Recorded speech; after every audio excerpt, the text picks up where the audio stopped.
Welcome to Rank Rhino, where you can learn it all. Today, we'll be going through the top 10 most unlikable protagonists in TV series.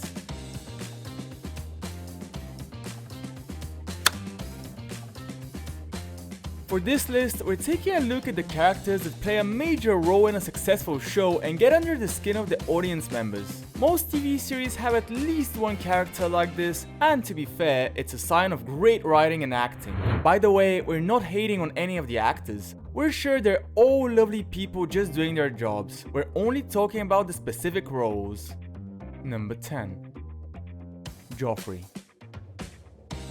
Simone, help Sodonto celebrate my name day.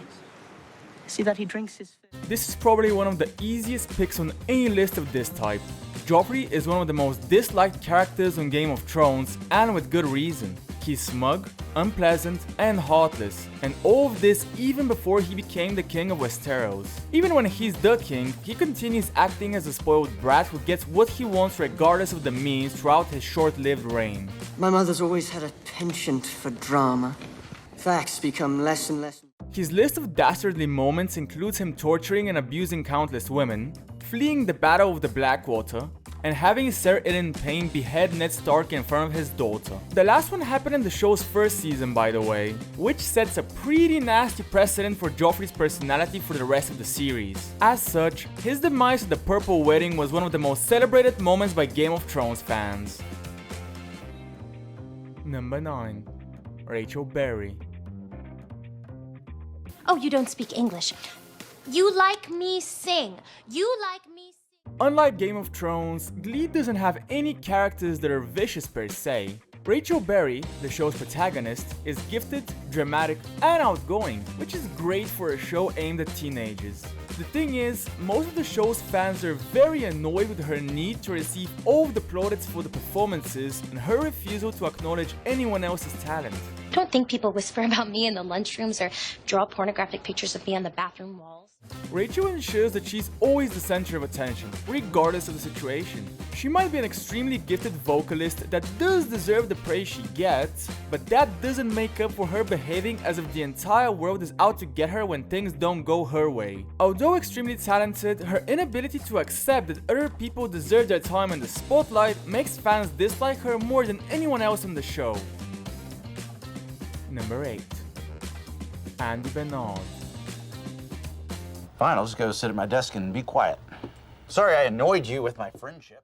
The Office is full of characters that are intentionally unlikable, but not one character gets as much hate as Andy Bernard. To be honest, it's completely understandable, as the writers ensure that he's an absolute nuisance. Andy is obnoxious, annoying, and self-important to the point of thinking that the bosses should pay more attention to him than anyone else. What are you doing here?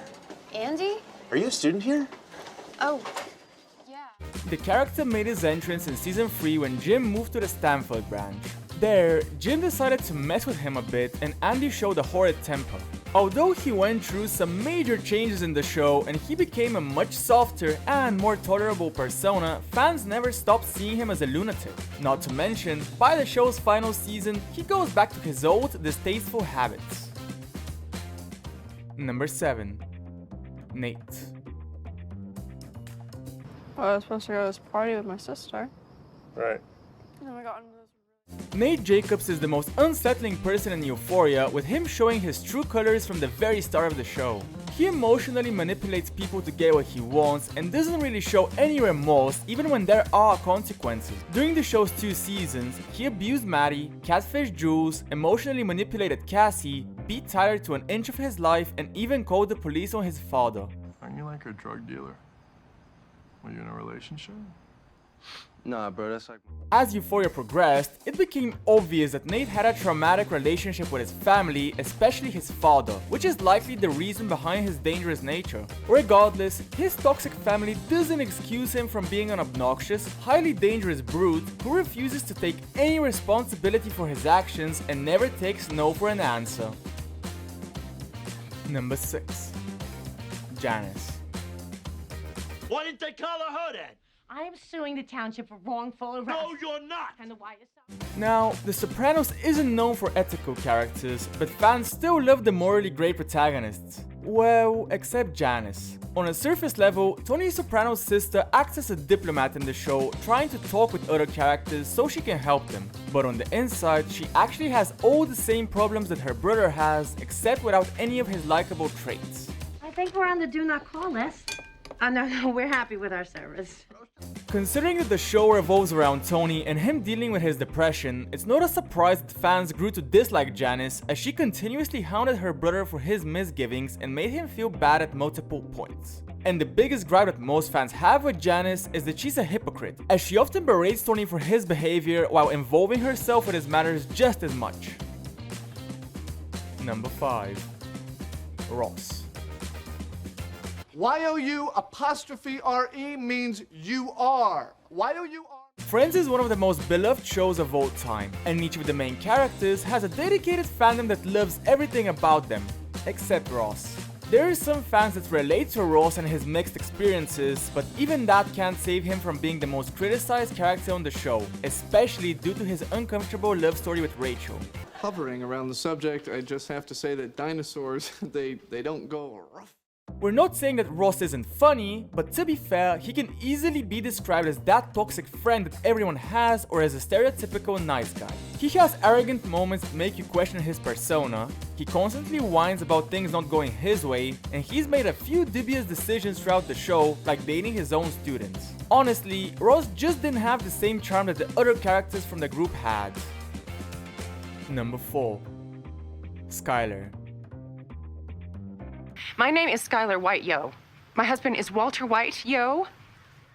I don't think I've ever been irritated by a TV protagonist as much as I was by Skyler White. To be fair, Skyler's frustrations were understandable to a point, as her husband was a dangerous drug dealer. Even the "My name is Skyler White, yo" scene is realistically an endearing moment showing the lengths she'd go to protect her family. With that said, she has way too many scenes in which she's simply put tiresome.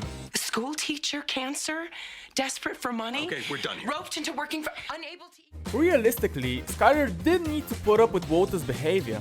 She could have reported him to the DEA as soon as she found out. Not to mention that she used Flynn and Holly as bargaining chips, had an affair, and she even ended up joining Walter's operations in the end. Her decisions were morally questionable and her behavior was frustrating. Some people do go overboard with the hate though, seemingly forgetting that she's just a TV show character. Number 3. Piper. What's with your new look? Did you join a World War II reenactment group?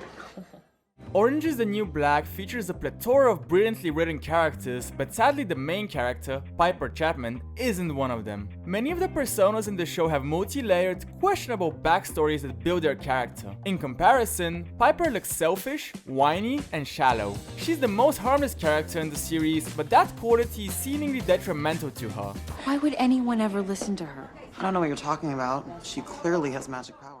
A large part of the audience found Piper, simply put, annoying, especially due to her tendency to play the victim. Some fans even believe that a bulk of her screen time should have been cut in favor of other, more complex characters that people are more attracted to. To be fair to Piper, her relationship with Alex Vona is loved by many of the show's viewers, but even then, Alex garnered a much more substantial fanbase than the main character. Number 2. Ted Mosby. If you're looking for the word that means caring about someone beyond all rationality and wanting them to have everything. Ted is How I Met Your Mother's main character. Throughout the show, he recounts the story of how he met his wife to his children, while also including some snippets of experiences with his friends and love interests. While he consistently makes himself out as a nice, harmless guy as he's storytelling, the audience members realistically find him very controlling, unjust towards women, and a bad friend, leading to a growing dislike towards him.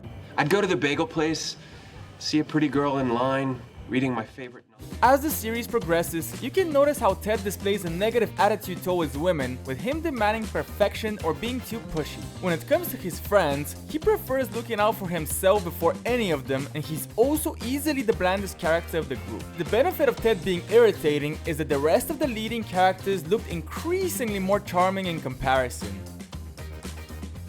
Number 1. Homelander. I love you guys. You are America. True patriots. Some of you might be familiar with the Homelander memes, and specifically the ones that depict him being a bit of a maniac. Although memes, they pretty much hit the nail on the head. Homelander is one of the most narcissistic personas ever depicted on TV, with him believing that he's the perfect specimen and that no one else deserves the spotlight while he's around. The second that all eyes aren't on him, he loses confidence and becomes rash and dangerous. Starlight lied to you just now. She did. I don't make mistakes. It's quite unlucky that a man as unstable as Homelander is also the most powerful man alive. Realistically, he could make the whole world submit to him by sheer force. But Homelander is not about that. He wants to play the long game. His blatantly egotistic behavior drives fans of The Boys mad, and the character really started getting hate after the show's season 3 finale. Thank you for watching, guys. Is there a character on your favorite show that you simply can't stand? Let us know in the comments. Don't forget to like the video and subscribe. See you next time.